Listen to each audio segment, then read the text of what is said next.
and welcome to another edition of Turned Out a Punk. I'm your host, Damian Abraham, and once again, I'm bringing you a conversation with someone who grew up listening to punk, may or may not still be involved with punk, but had their life changed by the genre in a major way. And today on the show, someone who changed my life in a major way back when I met him at the Gilman years and years ago. So we were reconnecting, and now, dare I say, we've become friends after this.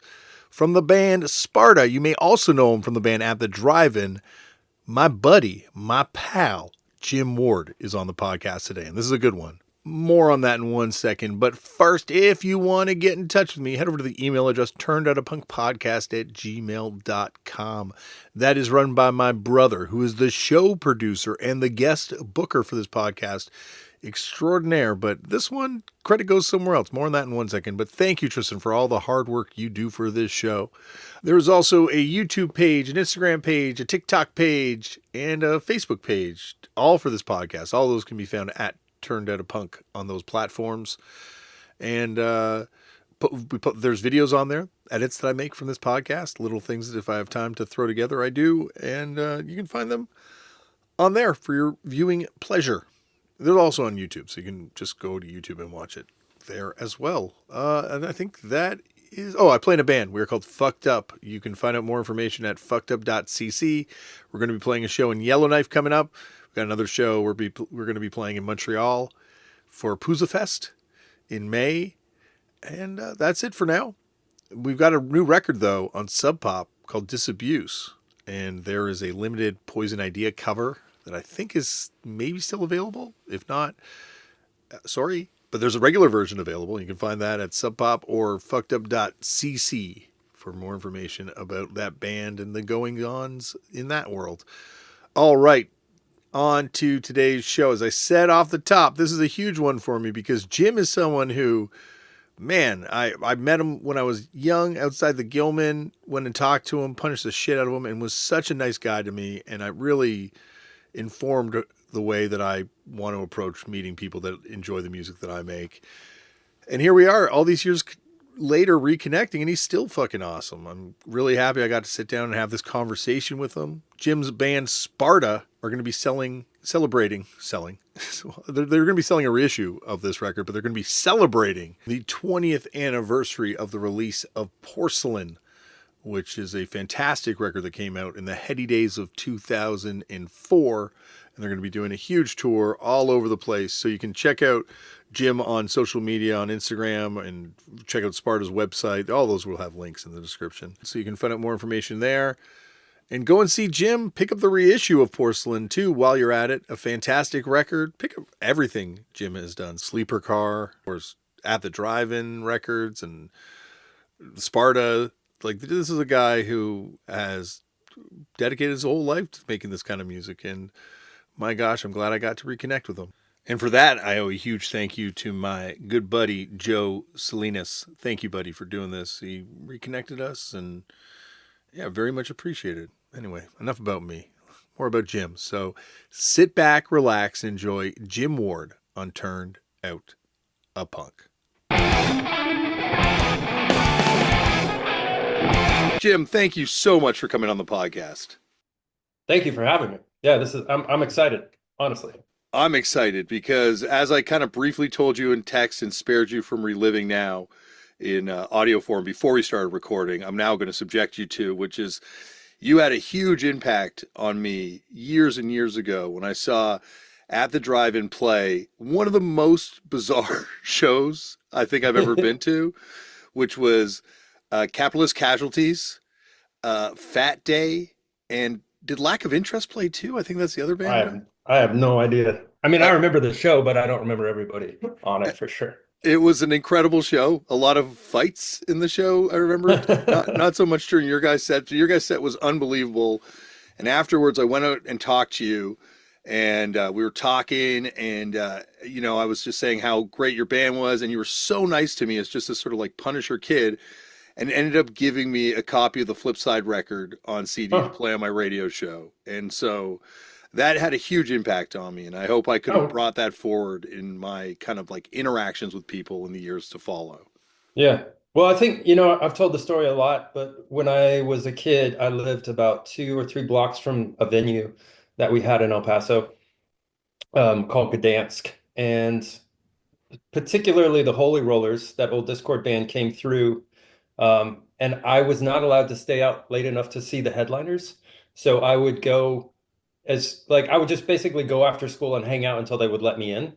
And I would like watch sound check and I would just ask like a million questions because at this point I'm probably like 15 and I just want to know everything there is to know about touring and punk rock. And I'm fully obsessed by this point, like playing in backyard shows, stuff like that.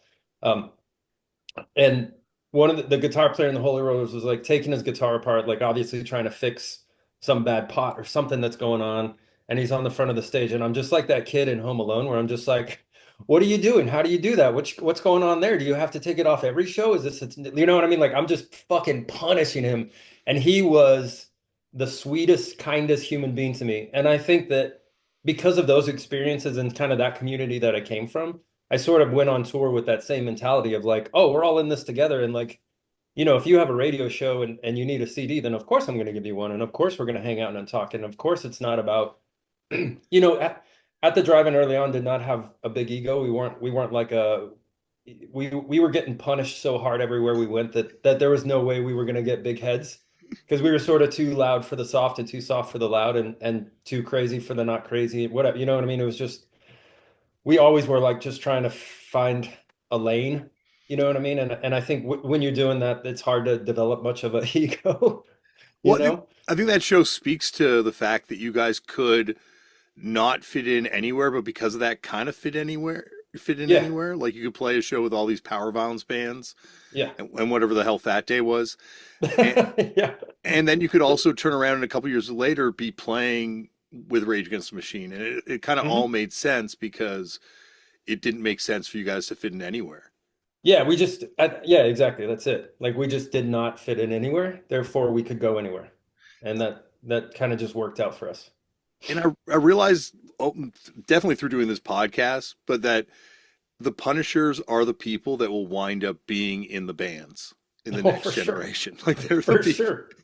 and that's the reality. Like anytime you meet a Punisher, there are obviously Punishers that won't do anything beyond punish, but and I totally respect them as well.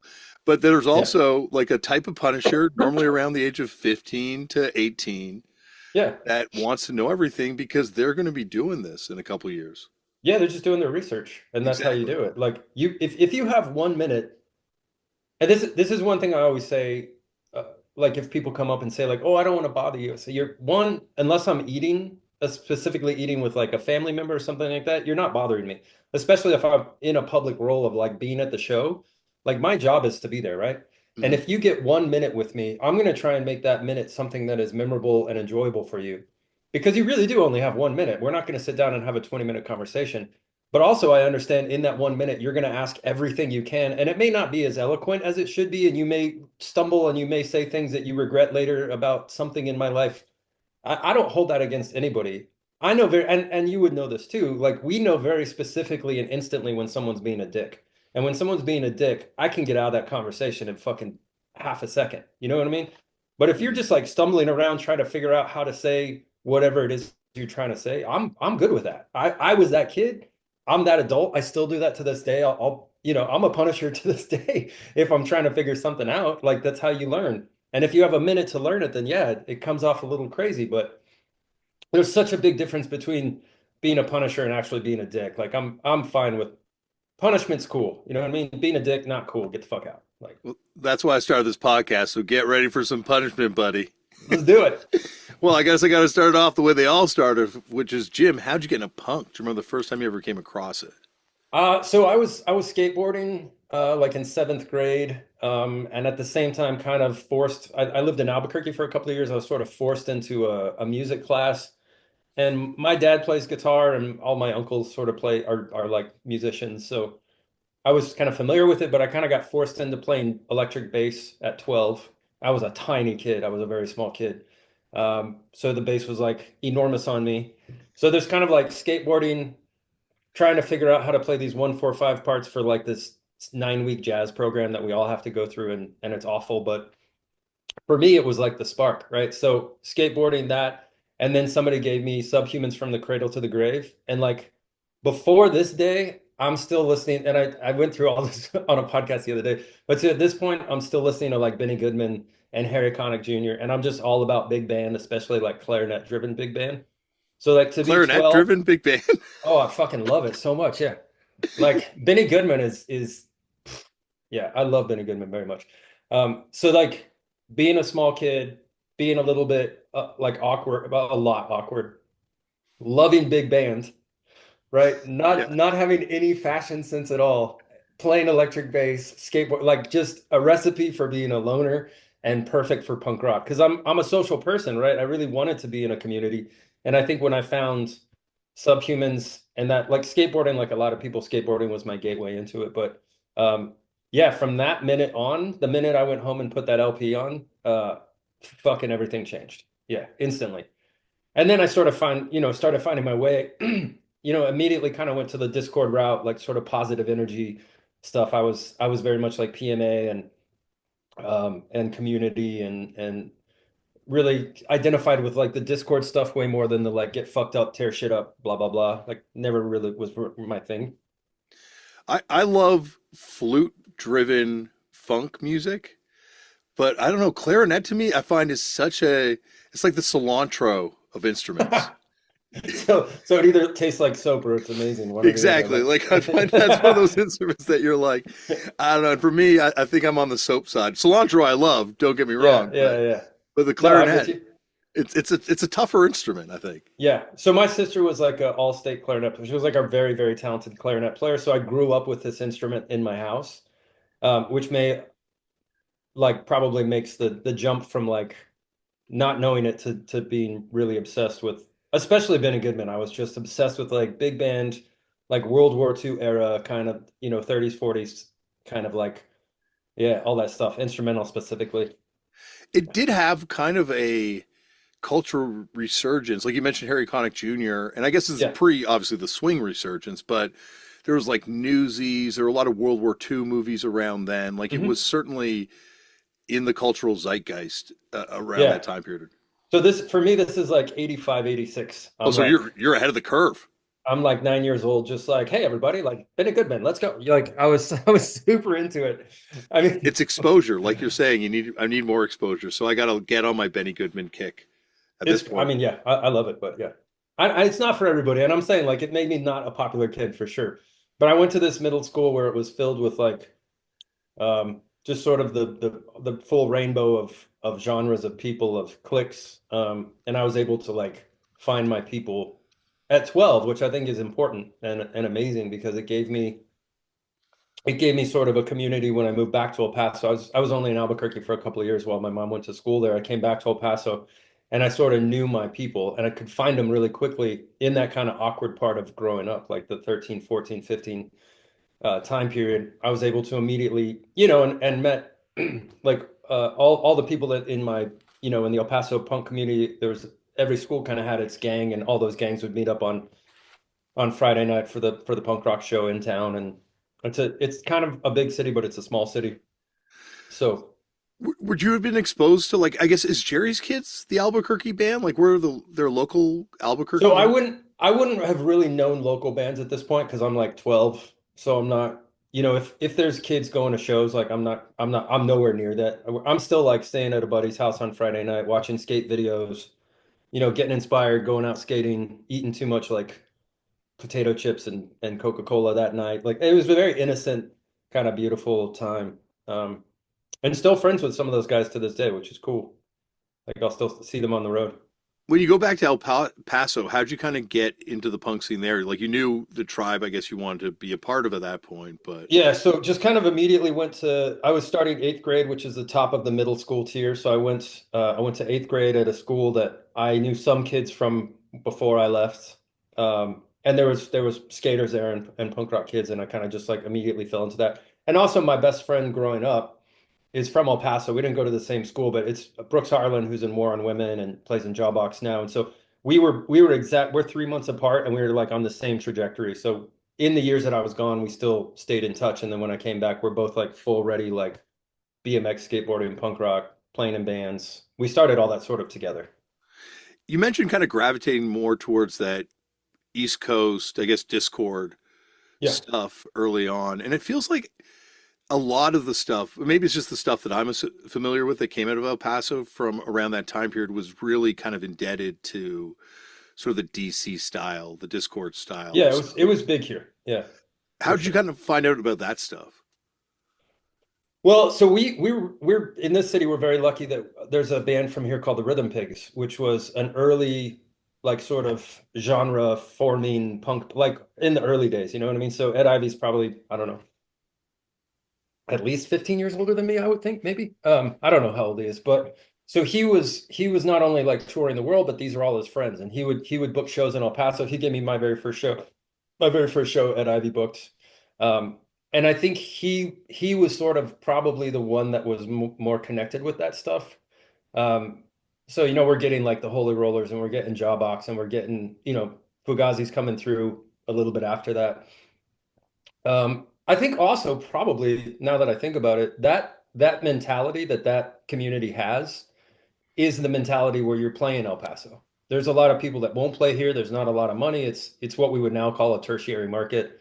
Um, we're a we're a we're a vibrant city and we're a passionate city, but we are not a rich city. And you have to kind of work around that, right? And I think that's sort of like the Discord mentality is those are the bands that are like, we're going to play every city in America for whatever they can pay us.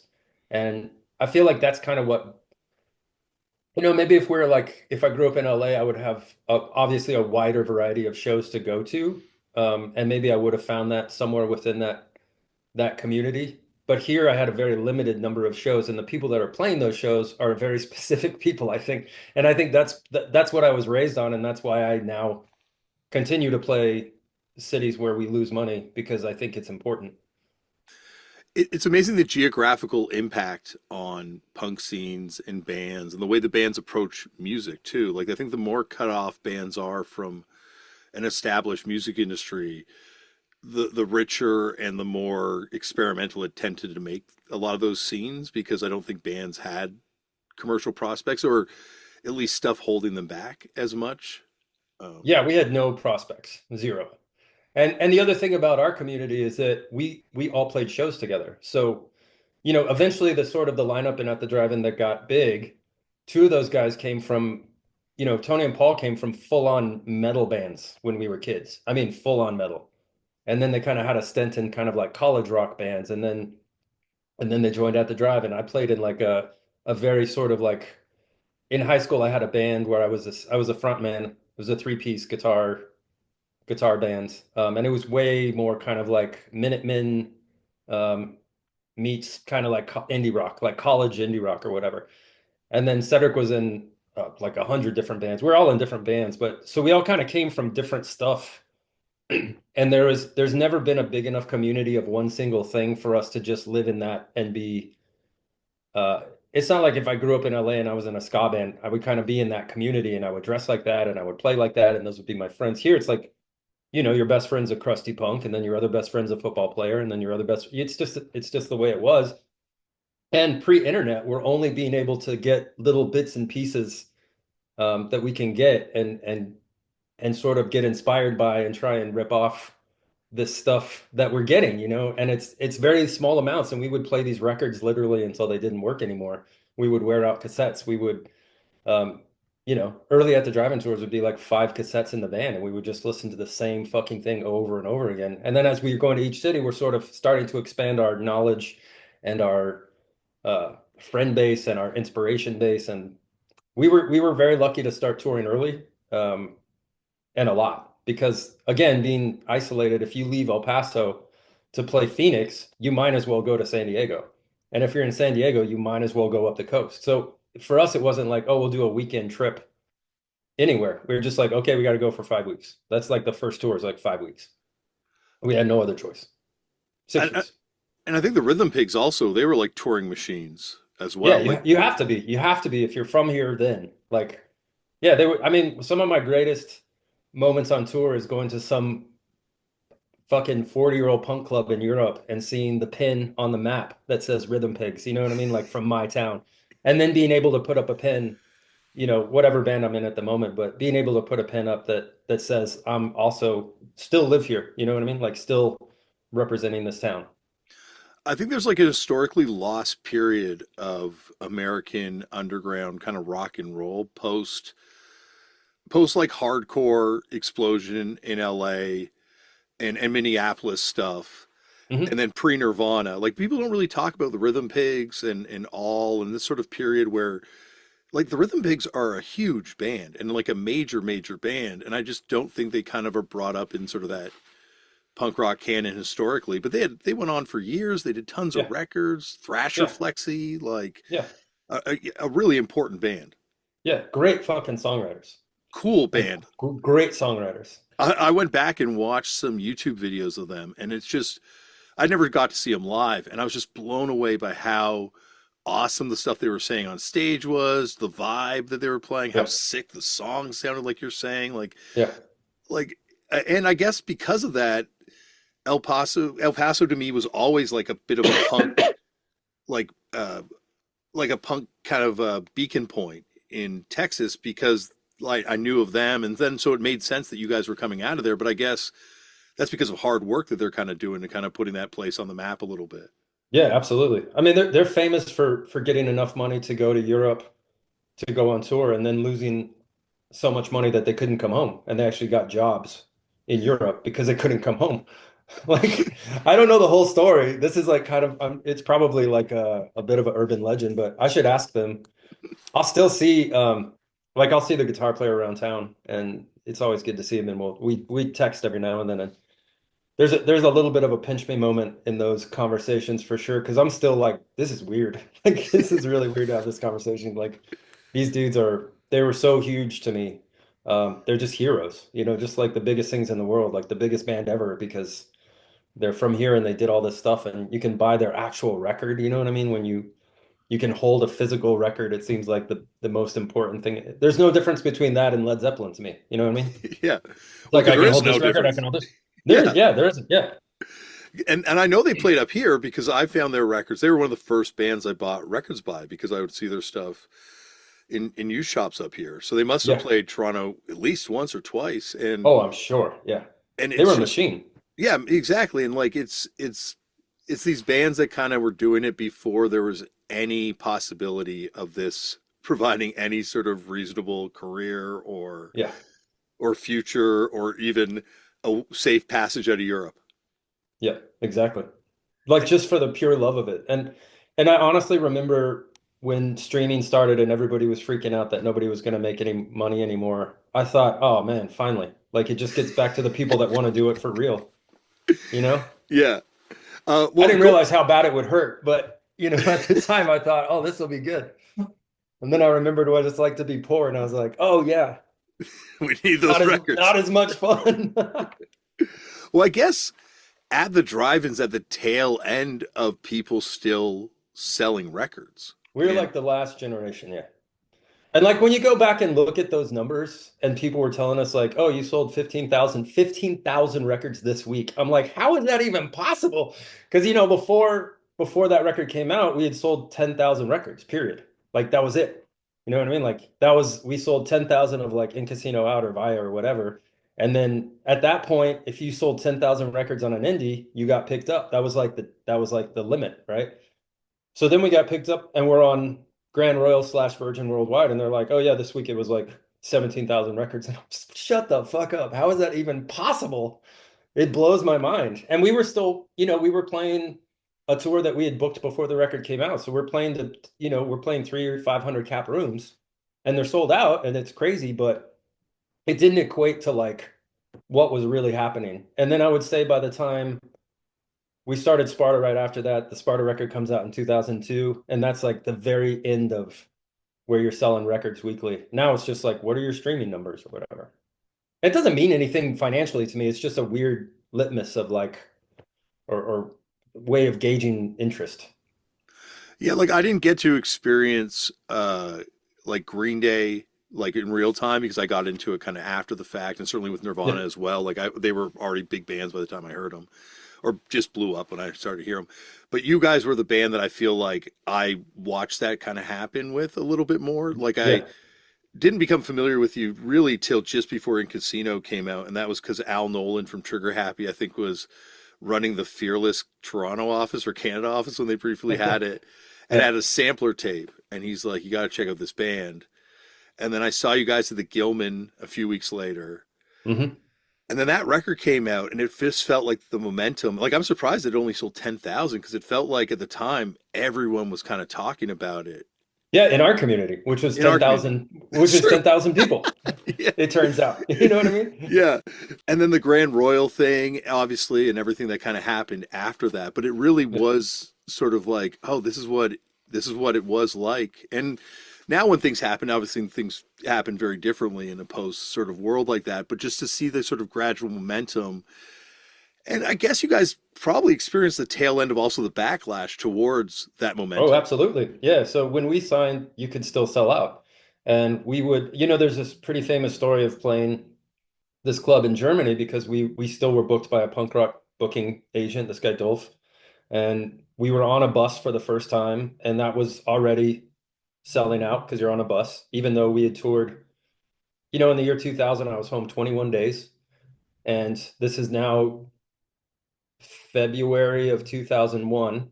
And I'm extending that. We've now done 4 or 5 weeks already of touring, and we're on a bus in Europe, and somebody had put 2x4s with nails underneath our bus tires.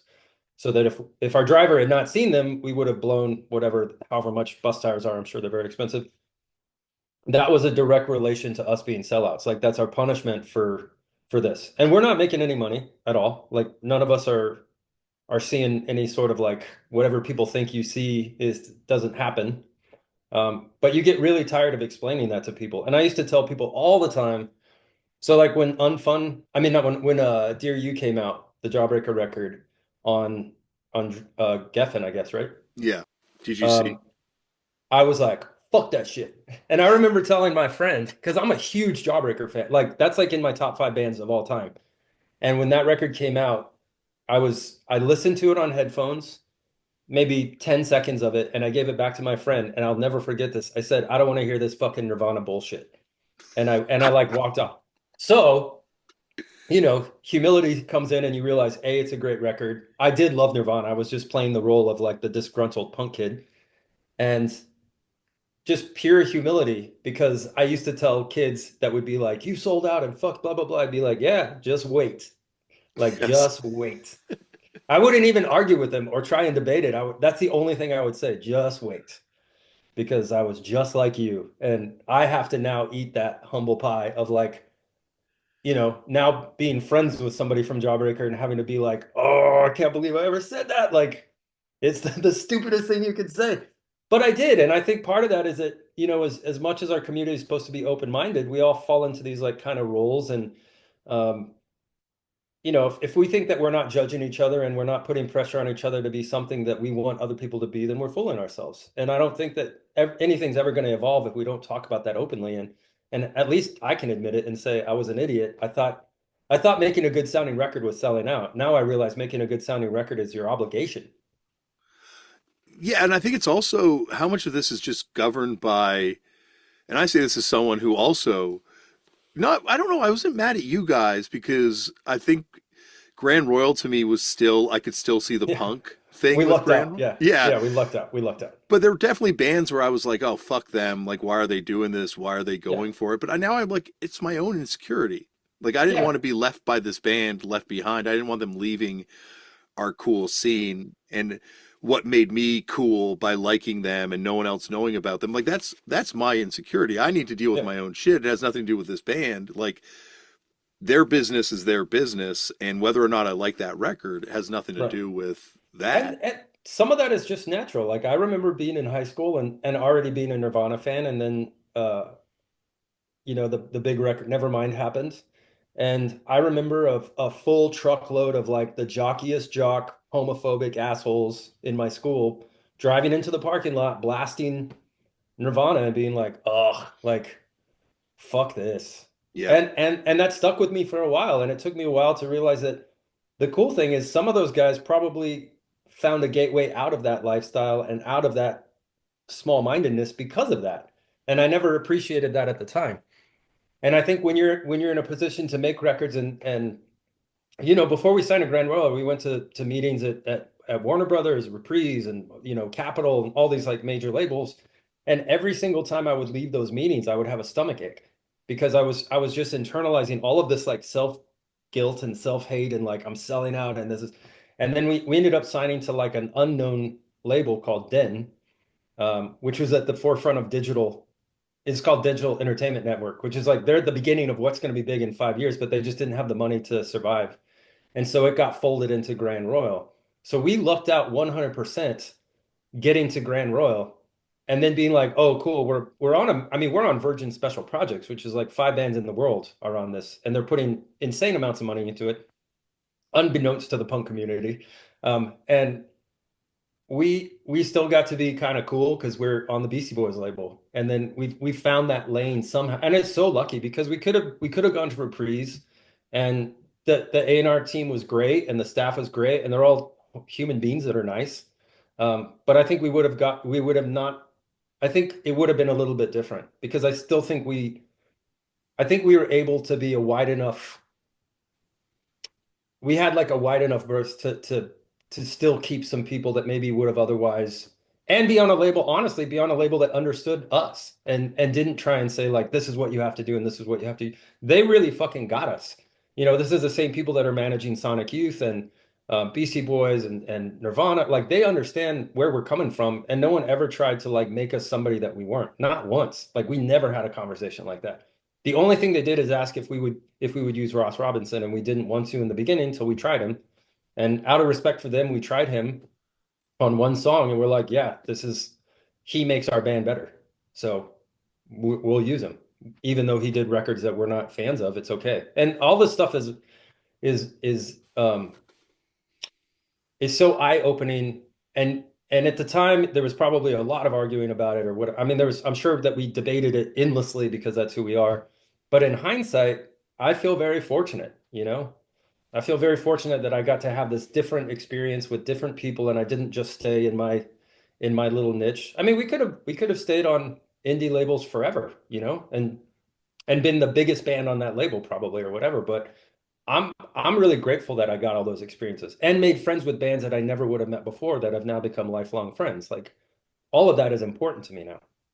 Like, I think you signed to some of the weirdest fucking labels out And I there can tell in you, punk. I can tell you why immediately because they were the only label that would sign us. So Fearless was the last label that we went to. The very last, they were the very last choice that we had.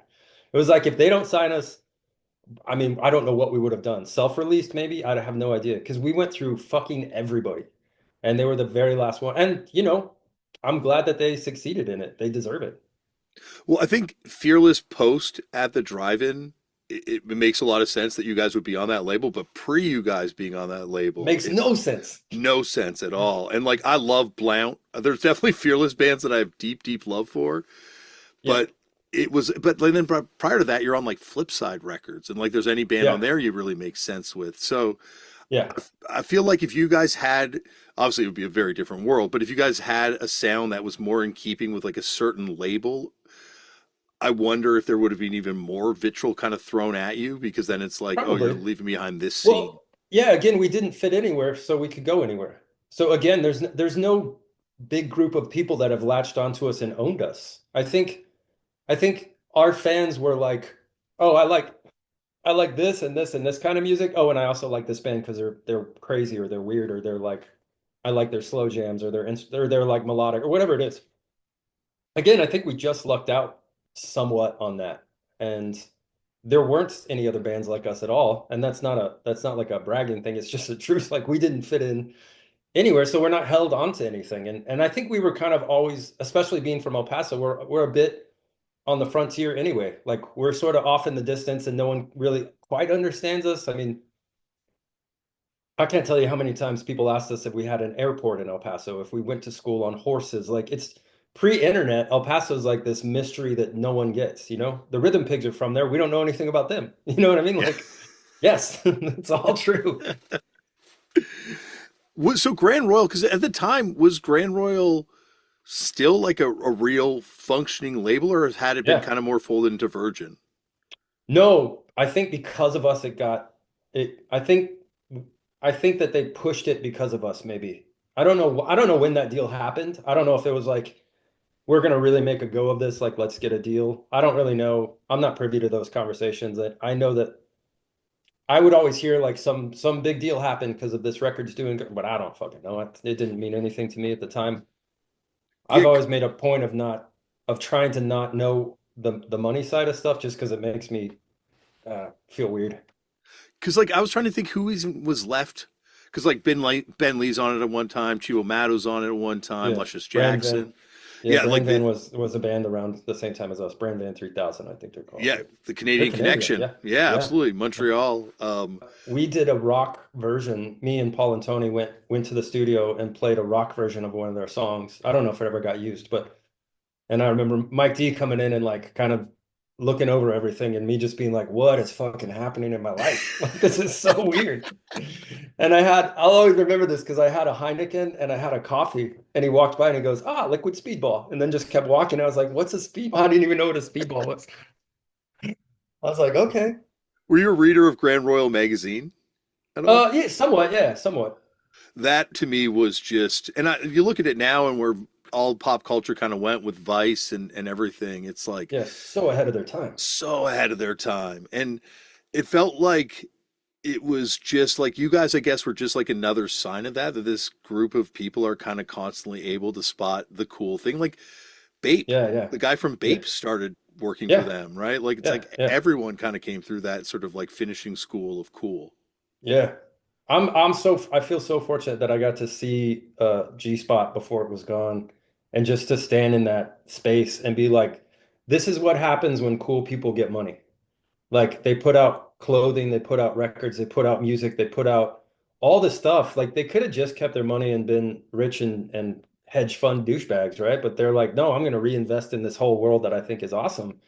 And I mean, obviously, I'm sure they're doing fine, but just to see somebody put out that effort. And the people that were working in that office went on to have great careers because they exactly they would find talent and they would foster talent and they would and I'm endlessly grateful to especially Mike D, who's always like just an incredible champion and genuinely nice guy and would listen to every complaint and never like pull the Mike D card. You know what I mean? He would always listen and try. I've complained a lot, and he would always be very gentle with me, I'd say, and understanding that I'm so lost and confused that I think he could see through that and not just be like, God, just fucking enjoy what you got. You know what I mean? Instead, I'd be like, I don't understand why people are slam dancing. I can't deal with it. Like, I can't deal with this anymore. Like, I don't understand why there's 1,000 people at the show and they're not all doing what I want them to do. Like, again, lots of humility comes with time, but in the moment, you're just like, I want my cake and I want to eat it too, right? I guess my humility moment that you brought up earlier about slamming Jawbreaker was there's a video of you guys playing a show and you're upset that people are moshing.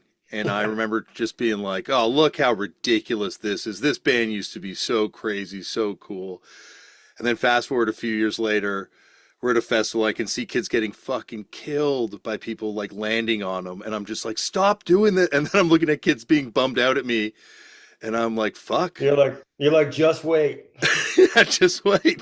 If you're Just lucky enough, wait. just wait, buddy. Yeah. It's hard to imagine now like how aggressive I was in particular. And then it's also kind of I don't think I really until recently had the appreciation of how much my bandmates put up with me doing that. When they were not feeling exactly what I was feeling, and they always gave me the room to say that. And I don't think I've ever really been grateful of that until now because I didn't really ask anybody in the band. I was just like, this is the way we're doing it. Like, and there was, I mean, everybody agreed to some degree, but but again, it's because I was a small kid growing up. I would get pummeled at shows. And then, especially, the famous Sydney show where we walked off, the thing, I was just kind of reading some comments on that. I rarely go down the comment wormhole, but somebody posted the live show and tagged me in it. So I saw it on Instagram. And I'm looking at the comments and like how many people were just like fucking wankers, fucking idiots. Like, how can you go crazy on stage and not let us go crazy? And it's like comment after comment, and it's taking all my restraint to not be like, look at it from my point of view, literally, not my theory or my uh values, like literally come on stage and look at it from my point of view because I'm watching the kids in the front that knew about our band that were all honestly like small kids, small kids, right? Like teenagers that are not Mudvayne fans, and all the Mudvayne fans came over and just literally started beating the shit out of people. So what people don't see is what we saw, which was absolute annihilation, disrespect, shittiness. And yeah, maybe we overreacted a little bit, but at the time it was like, fuck this. Like, I'm not going to play music and get paid and watch this kid get knocked out. Like, I'm just not going to do it. I feel so shitty about it. And again, that night, a young lady lost her life during Limp Bizkit. Never said anything about it, fucking left the country. Like, fuck that. You know what I mean? I think that we have a bigger obligation to people that come to see music than to just take the money, don't care what happens, and when something goes bad, just like fucking bounce. I don't agree with that at all, personally. And it's just you get to a point where you realize like it's not about me. It's not about my enjoyment of the show. It's about all these kids and everyone getting home safely. And like, Yeah. yeah, especially at the point you guys got where it's like it's huge and it gets to the point where it's not safe anymore. And you see it in bands that come out of punk and hardcore and get to that level where all of a sudden it's like you've succeeded by the metrics of success. Hmm. But then you got to be faced with the reality of what does that actually mean? And now you've got a bunch of people showing up your shows that don't necessarily get it, that are you're dealing with audiences that are checking you out at festivals that definitely don't get it. Yeah. And you got to be like, oh fuck, this is my job now, and I have to figure out how to be me with this bunch of stimuluses that are have nothing to do with where I came from. And I think now, and I've made like a very conscious effort to talk and try to be available to younger bands as we've gotten older and bands continue to form and get big and come from this community.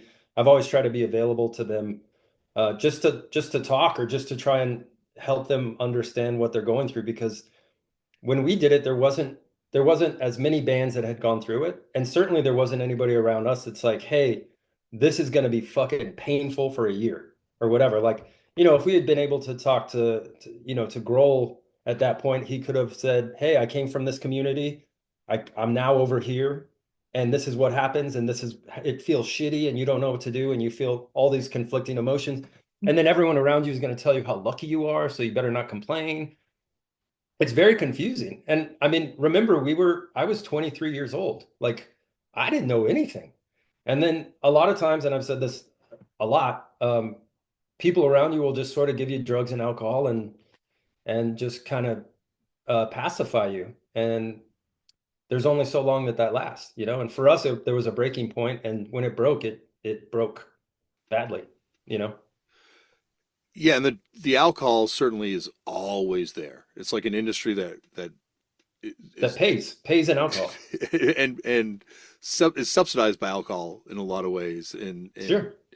the reality is that it is inescapable in a lot of points and as a band and certainly as the drugs as well. Like Yeah. I kind of I think there was like a brief period where cocaine was out of fashion, but then by the time you're playing shows, you're just like, oh shit, this is not a cliche. They are really trying to get you to do cocaine in this music industry.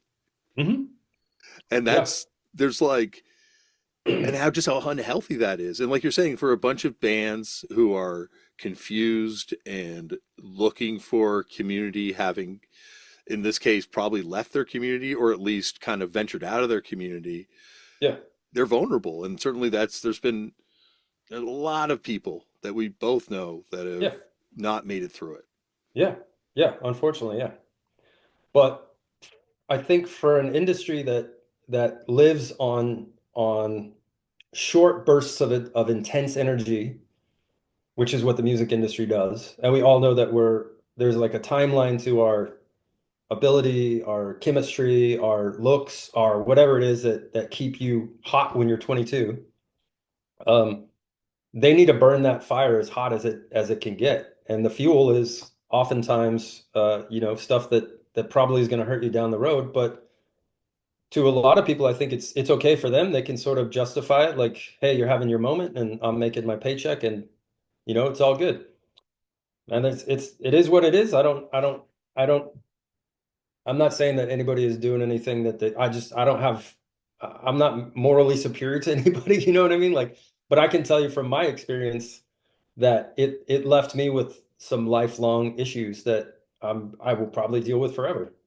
And it is what it is. I'm still grateful, but And when they're done with you, they'll find another one. And so oh, they you're don't give a fuck. no, and it's not even like in a callous, mean way. It's just how that industry's set up to work. Oh, this product's Sure. not working anymore. Let's find a new product. And And yeah, you understand that later, but when you're 23 and drunk, you're like, where I remember I have a friend, or not a friend, like I know a guy who's in like was in a pretty big band, and then he didn't want to do it anymore and was assured by management and the label that his new band would get just as much attention or whatever, and it didn't.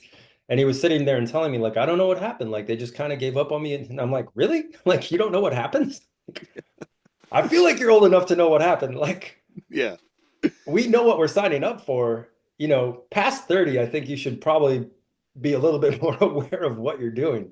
But, yeah, yeah, it is, I think people have just like that eternal hope. Like, we all laugh that when a five-piece band gets big, there's five people that think they could do it better by themselves. That's a normal feeling.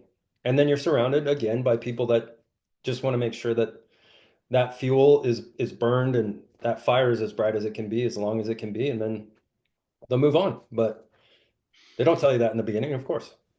well, and then it's this sort of situation where you're this fuel, but you're also a living organism in this band with all these different people that are growing differently, that are reacting to the situation differently.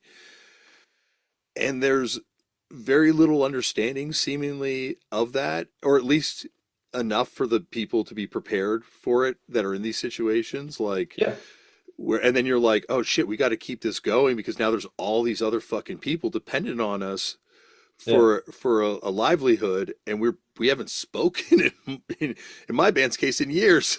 yeah, yeah. Again, some of the stuff just comes with age, and there's probably like a sweet spot where you're still like young enough to enjoy it and old enough to understand what it really is. And I think again, I've been really fortunate to have sort of multiple parts of my career, um, and been able to maybe capture some of that knowledge and try to do things different. I've been able to go back to some of these situations again and again in a different age or a different situation. And I think every time I go through it, I learn something new. And it's not that it's not painful, it's still super painful. I mean, I have a crazy history, and some of that stuff is awful. And again, like I'll be dealing with some of this stuff forever. But I'm still fortunate that I still get to think about it and do it. And um, not a lot of people do. Not a lot of people get one chance. I've had I don't know how many chances, but multiple bands and multiple labels and multiple tours, and I'm really grateful that I got to keep going and sort of figure out some of this stuff where I'm now in a really great place. Like I love touring, I love playing shows, I love making records. I'm as mentally healthy as I've ever been. I'm as physically healthy as I've ever been, and I'm 48. I feel like I'm 21. I'm grateful for sure. Yeah, and I think it's also because, you're saying that there's bad things that have happened. There's also like a lot of cool things and sweet things. Like Unbelievable life. and there's stories, but like you being a cool, sweet person, right? Like there's a story, you played a show, I believe it's in Ottawa, and the show did not recoup. And the promoter was like going to pay you at the end of the night, and you're like, you don't have to pay me for the show. And he's like, I do have to pay you because your agent said that. And you're like, okay. And then he paid you, and he said, can I buy your cigarette pack off you? And he paid him the whole thing back for that Yes. pack of cigarettes. Yes. And I don't think every band does that. I think a lot of bands would try to justify it to themselves, being like, well, that guy did a shitty job promoting it. It's on him. Yeah. I got to do my thing to make my living. But Yeah. you didn't do that. And like, I remember hearing that story and being like, damn, that's fucking cool. I hope I have the intestinal fortitude to do that. I think that again, I've been fortunate to come from a community where that didn't seem like. I'm surprised that that story is got past that night. You know what I mean? Because I that's not the reason for it. I remember that happening exactly, and mostly I remember because we got a little it got a little argumentative about not paying, where I was like, "Don't pay me," and he's like, "I have to," and I was like, "Just don't give it to me." Like, you know, like it was this. Just tell them you did. I don't care. Like it's whatever. We've had some shows where, there's like they're passing around the hat at the end for something that happened to somebody in their community, and we put all our merch money in. Or, we've done things like this isn't like bragging stuff. This is just what I think you do as a band. Like we're headlining. The opening band got their van stolen. So that night, all of our merch went to them, every single penny, just so that they could rent a van and get to the next city, and they used all of our gear. We didn't do that for anything other than if that happened to us, I hope somebody would take care of us because they have. And I think it's all paying forward. People have been super generous with me in my life and my bands, and I think that if I just kept all that generosity and didn't return it, that would be pretty shitty. You know? But it must be hard to try and be that guy because that's like you're saying that's the punk rock values that have been instilled in you. But it must be hard to be that guy the bigger the band gets or the bigger the situation you're in. Sure. Well, I mean, there's some, like there's also situations where I remember playing a show in Olympia, and the promoter was not a normal promoter. And there was like some really shitty stuff that he did. And at the end of the night, I doubt they recouped. And at the end he was fucked up the entire time, like wasted and coked up and like just being a shitty guy. And at the end of the night, we went in to settle, and the money was on the table, and he was passed out, and we took the money and left. And so it's not like there's situations where I make a decision based on what I think is right. And if you're a shitty dude that did a shitty job, give me my fucking money. Like, that's okay. If you're a good dude doing a good job and you're a nice person and it didn't work out and I can afford to not take the money that night, then that's what should be done. You know what I mean? Yeah, and I think that's also punk rock value too, like Yeah, for values sure. too. But I mean, like when there's other people depending on the situation, when there's like booking agents, management, things like that. Like obviously the booking agent thing you navigated around pretty easily, but there's certain like things where you lose that control, I Hmm. should say, to kind of do those things. And it must be, well, I think that's one of the harder things for like a lot of people that come out of punk rock when you do hit that level. Um, it's just the realization that this isn't the world of control that you came out of. Yeah, I think that's fair. And I think there's such at least for me coming out of punk rock, everything was so black and white. Like I either trust you 100% or I'm not going to even talk to you. And you know, life teaches you that it's all gray and that you should understand that this person is someone you should talk to, but you should be careful with, or you should not sign a contract without reading it, or you can't trust everybody. Like all of those things come with time. But I came from a community where if somebody said, hey, you can come play the show and you can stay at our house and we'll make you spaghetti, you never thought that that wouldn't happen. You would go and you would play the show and you go to their house and you'd eat spaghetti. Like, so as that scales up, I sort of kept thinking that that's how it was. And obviously, you learn in time that there's a lot of not great people in this industry because this industry can make tremendous amounts of money very quickly. And that draws people that are good at making tremendous amounts of money very quickly, that have no concern about your well-being or your art or anything like that. And when you figure that out, you're fine. And those people tend not to be very nice people. Of course. The people that are good with Of that money course. stuff, they go Of hand in course. hand. Absolutely. Yeah. I guess going back to the early days, when Cedric was on the podcast, he talked about how he played in some harrowing bands called Uglor, Phantom Agoria, and Three Blind Bats that seemed like they might have been terrifying from the way he was describing them.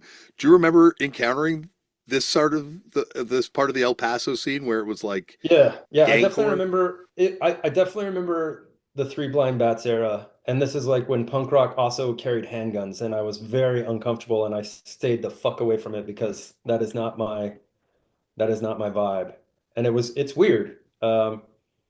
Phantasmagoria was like very they're like a couple of years, so Cedric's a couple of years older than me, and I was going to shows and watching him play and him being the best front man in town at like 15. And whatever band he was in was phenomenal because he's insanely talented. And he can carry an entire band. So especially like at that age and that scene, like the band may suck, but the singer's incredible, you know?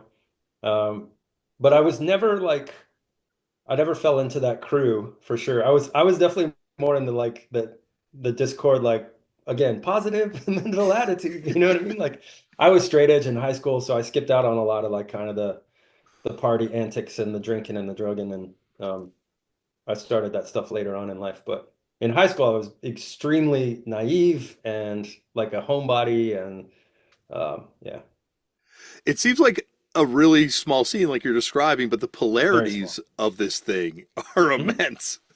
Yeah, but again, you would play shows where like I would play by myself these stupid little songs I wrote, and then the next band would be like Gangcore, and then the next band would be ska, and the next band would be like a college rock band, and we all knew each other. It's just like the roles that we had taken on that day. You know what I mean? So like, okay, now I'm gonna be a crusty punk. Okay, now I'm gonna be a hippie. Now I'm gonna like we're all just trying to figure this out, and without like again without a big homogenized community, we're all free to do whatever we want. And that's like El Paso again is like it's a border town, it's essentially a port city, it's a frontier. It's like the perfect recipe for finding yourself because there's just very little rules in our community when it comes to that stuff. Like you're kind of accepted for who you are and judged for who you are, but there's everybody kind of just got to try on all these different sort of hats, you know what I mean? Which then eventually made our band really unique and fun because there's all these different personalities and nobody is trying to make anyone else be somebody that they're not. And we were kind of all gave each other the grace to be and play and do whatever because we had a bigger problem. And that problem was how do we get the fuck out of this town and play shows? So that's all we cared about. Yeah, like I think the sound of At the Drive-In is a lot more explained when you find out that everyone's coming from sort of this different section of the punk scene. And there's literally three frontmen in the band. So at the point that lineup happened, like Omar had been a frontman in all of his bands. Cedric had been a frontman. I had been a frontman. So now you have three super alphas, with a rhythm section, and it's wild. Like the chemistry is wild. I think anyone that has been in a band will tell you that a band with three front people is a recipe for insanity. Absolutely, and it explains a lot when you tell people that. Yes, Like a lot of stuff starts making sense. I mean, both on stage and sort everything of makes sense. everything makes sense. Yeah, Yeah, yeah. I think that's the other thing I picked up from doing this podcast. The most neurodiverse position in a band is the lead singer, Hmm. and the lead singer. Years ago, I had lunch with this guy who's a well-known singer from a band up here, or he was, and he kind of said like, as the lead singer, you will carry it differently than everyone else in your band, and there'll be stuff that you're dealing with mentally that not everyone else in the band can understand. So to have three people that are dealing with shit that not everybody understands, it But would make things difficult. what you have to realize is that I think especially for like Omar and I, we sort of maybe understood what Cedric was going through more so than if we didn't, because we're not going through that, but we've gone through it on a small scale, right? Um, but I think we're way more empathetic to the singer's plight. Whereas like people only see the positives, but now being the front man of Sparta for over 20 years, I have a extreme extreme understanding of it and am even more empathetic and even more like when I look back, I'm like, I do not know how that guy survived because to be, he was literally cropped out of a photo to be the cover on a magazine and had to take that he had to take that on himself, knowing that the rest of us would look at that and be like, oh, cool, you're on the cover. Except we didn't. We were like, hey, man, you're on the cover. You know what I mean? But it's that shit in your voice, the voice in your head that's telling you that, that stuff's hard to navigate. And like you're saying, you're going to carry shit differently than everybody else. So I think the good part about having three front guys in the band was that you had a level of energy and input and creativity that wouldn't have been there probably otherwise. And then on the other side, you have a level of empathy and understanding where you have a better support system, I think, when it worked. Yeah. Obviously, when it worked No, is the key point. that's really true because like you can't help what happens to the lead singer in a band. Like we've all seen the No Doubt Don't Speak video. We know that Yeah, they're going to crop the rest of the band out of the photo because that's what they yeah, do. right. But then when you're experiencing that in real time, like when it happened to us, I could tell the band was a little bummed and hurt. Yeah, of And I'm course. like, we've all seen the Don't Speak video. We all know this is what's going to happen. Like, but it's different when It's you're in it. harder. It's harder when you're in it. I'll Yeah. give you a really good example. So the one arm scissor video is all footage cut from our camcorder on tour, right? We used to tour with this camcorder. We had thousands of hours of this shit, or taken from people at shows or whatever. And they cut. I think the A&R guy, this guy Craig Aronson, cut the video for one arm scissor and showed it to us, and it was like all Cedric, right? And we're like, this is fucked up. We're gonna do it ourselves. So we went, I didn't do it. Other guys in the band went and recut the video. And it's like the same video. But it's like we want to be the ones doing it. We don't want you to tell us. But I mean, it's like when you look at it, you're like, yeah, that's the majority of the lives. Like that's the craziest shit happening, and we're all there to support it. And this makes the best video. But it's like you need to be the one in charge of that just to understand it. Hmm. Yeah, But and it's it's all hindsight too, like you're saying, right? Like now looking back on it, like you said, making yourself available to younger bands because you almost need a manual yeah. for, and it's not like you have to get to at the drive-ins heights. Like even at lowly fucked up heights, we started to feel it because this is just the way this industry operates, and And I think at our levels, there's not that much difference. Like, there's a little bit of difference, Jim. I'm going to be honest well, with you. I don't see a difference, but I'm like, Well, you have one of my favorite voices. So I'm like, I'm a huge fan.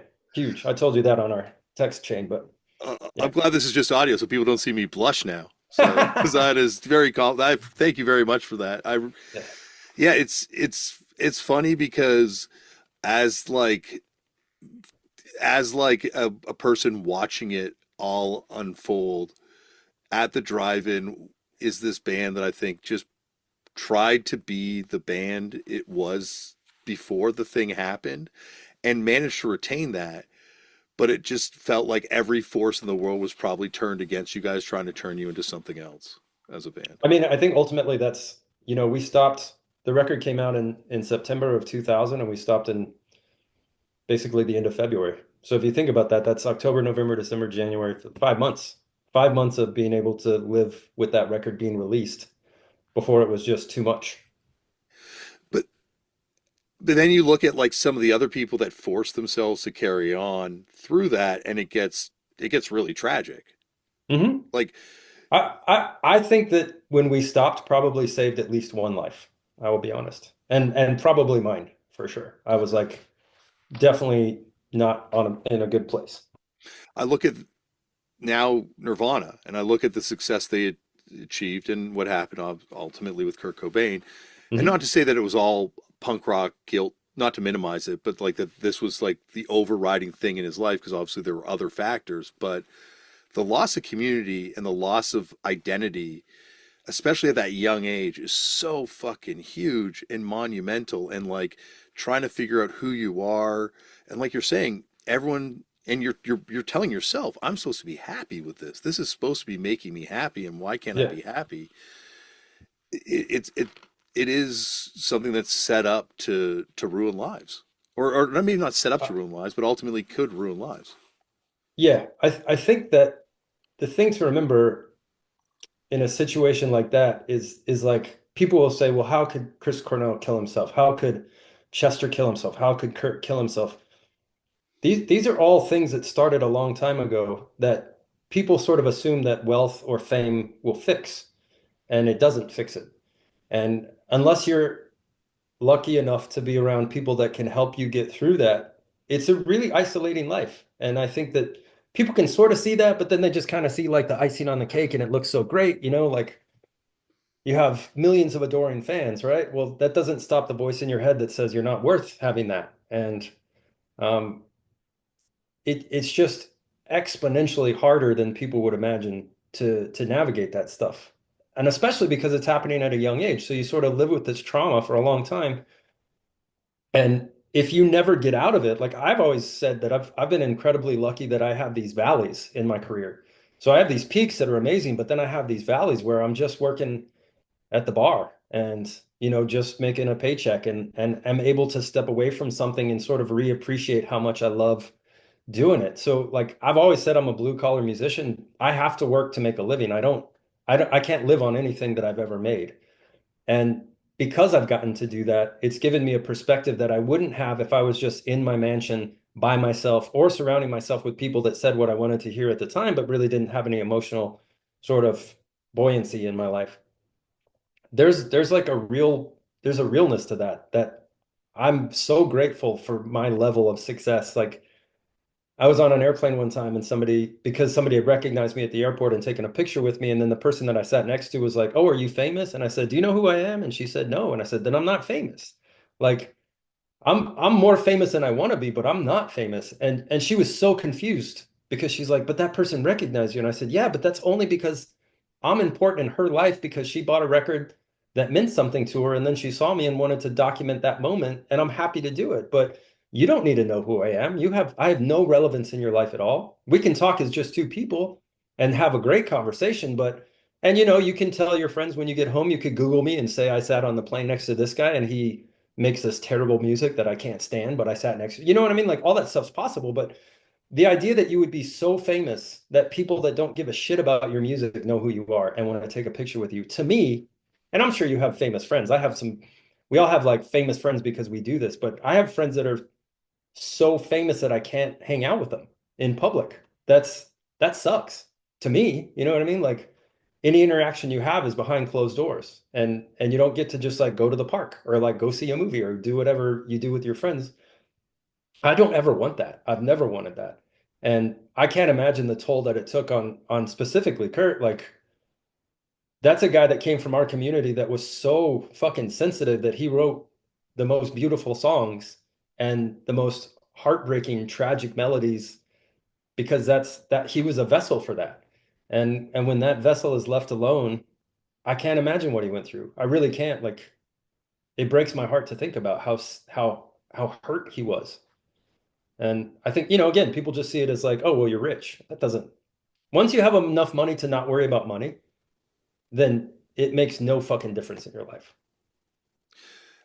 Yeah, and he's someone who loved punk, like really, Yeah. really fucking loved this, and to lose that, or to lose the respect of it, or to think that you heard it, I imagine hurt him deeply and felt terrible for him. And so I can't imagine what it carried. and also like you're saying, like to be at the top of the mountain, to know that you've done it, and to realize the futility of it all, and now that you're just making a soundtrack for people that would have hated you, would have fucking hated you in another life. It's yeah, I could totally understand why Zach De La Rocha is not putting out solo records, and he's not in no big rush to do stuff that puts himself in the spotlight Absolutely. when he doesn't have to.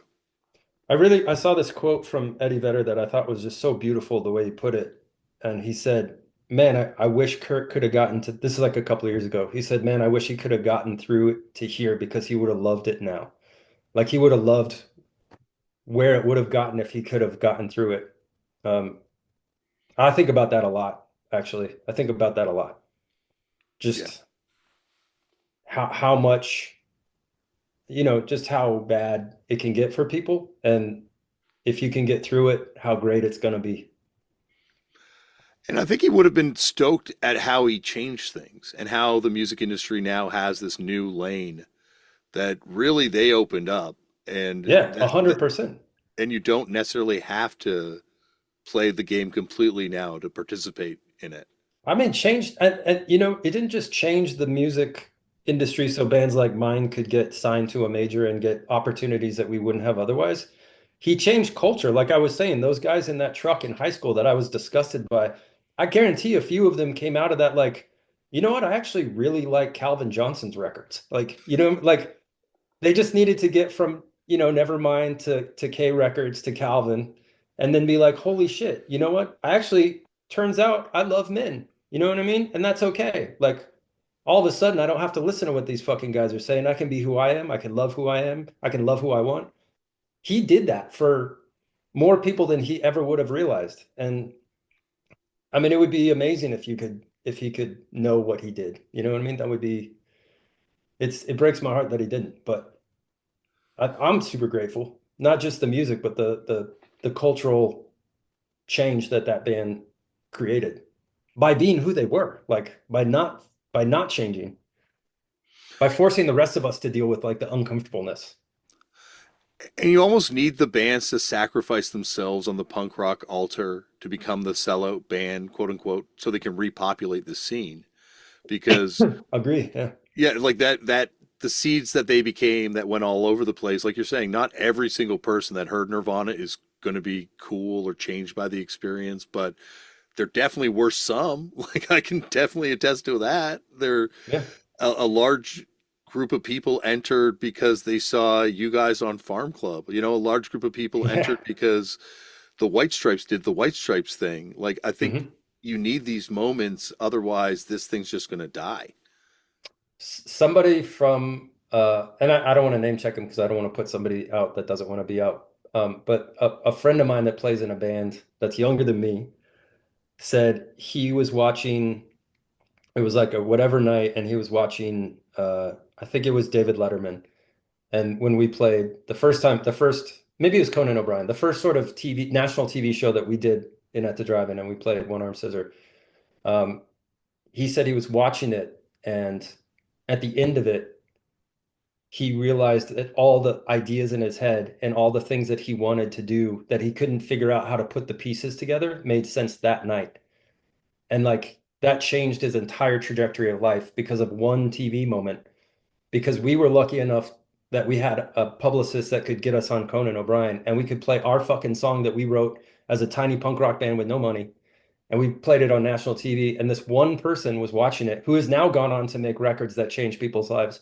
But he was like, everything I didn't understand in my head made sense that night. And I was like, yeah, for me, it was Subhumans. Like everything that I didn't understand, I didn't even know I didn't understand it, right? But all of a sudden, it was like, oh, storytelling and aggression and emotion and this crazy lunatic British singer writing the 17-minute song about life. Like all of a sudden, it all made sense to me. Like, and I had to kick Benny Goodman to the curb, unfortunately.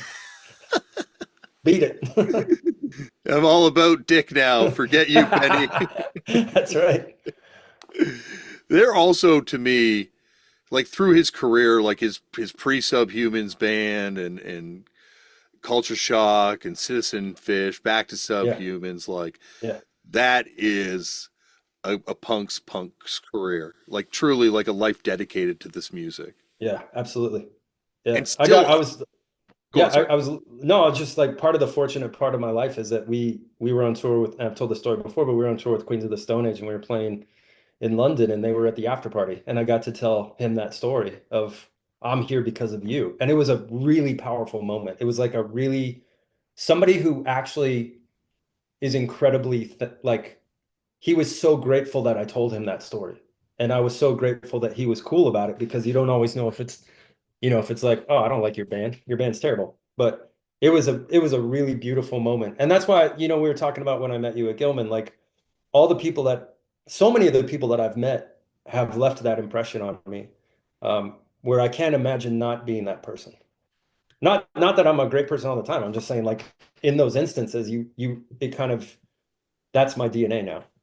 Yeah. Dick definitely though not stoked the Chumbawamba signed to EMI still. When he was on the Fair enough. podcast, he definitely was still pretty angry about that. And Fair enough. Fair enough, man. but that's what makes this scene so awesome is that It's there's so weird. the Yeah. Chumbawamba and the Subhumans came out of the same world and were on the same compilation Yeah. and have these interactions with each other and coexist. And Fair enough. Yeah. yeah, there is something kind of I don't know, like something magical about when you get to meet these heroes and you get to tell them this sort of thing, but that there's also this world that we live in where they're still relevant and they're still part of it. It's not like they're gone forever and you're meeting these Yeah. people. And I feel like that's one of the things about punk that kind of separates it is that a lot of genres, there's respect paid to the people that came before, but there's almost like a historical distance, whereas Hmm. we're all kind of still in the muck together somehow. Yeah, I think that there's no guidelines for us. There's no, I mean, again, part of what I love, the good days in punk rock are the days that there aren't rules, where you can't tell me that I can't go see Kylie Minogue. You can't tell me that I can't like whoever. You know what I mean? Because there's no rule, and you can't tell me that I can't do this when I'm 60. Like you can't tell me that I can't be on a major. You can't tell me that I'm can't be on a like the good days in punk rock are the days to me with where we get back to those like you live your life, right? Do whatever the fuck you want, and I'm here for you when you need me. That kind of thing.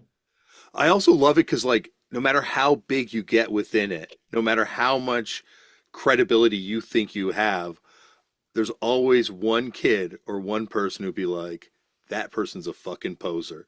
And Totally. it's a great equalizer in Yeah. punk rock that we're all just fucking posers. Everybody's Yeah. somebody's poser. Yeah. I'll take that. It always makes me laugh that the least favorite song on any record I make is somebody's favorite song. And that's Yes. like that's the positive side of that coin. And now I'm only gonna think about my favorite song on every record. Some kid's just like fucking poser. Poser track on every song, on every Yeah. record. I think Yeah. that's I in the love Stone Age, right? They talk about that, like "Don't Fear the Reaper" being the Blue Oyster Cult poser song to find out who the posers are. it. They That's awesome. they have punk connections, Blue Oyster Cult. Yeah. Yeah, Patti Smith wrote songs for them, Oh and shit. the Imperial Dogs, LA's one of LA's first punk bands. Oh They wow. took their song "This Ain't the Summer of Love" and changed it completely, but I guess quote unquote covered it. So Huh. even Blue Oyster Cult's connected to this punk rock world. Well, then they get around forever then. Yeah. Jim, this has been awesome. And Yeah, thank you for having me. anytime you want to come back and talk about, because I didn't even get to ask you about a lot of the stuff that I wanted to ask No, you about. we'll do it again. Yeah. Anytime you want to come back on, you're always welcome. Well, thank you, man. I appreciate it. This has been really fun. And I'm grateful for a new friendship because I feel like we're kindred souls. Yeah.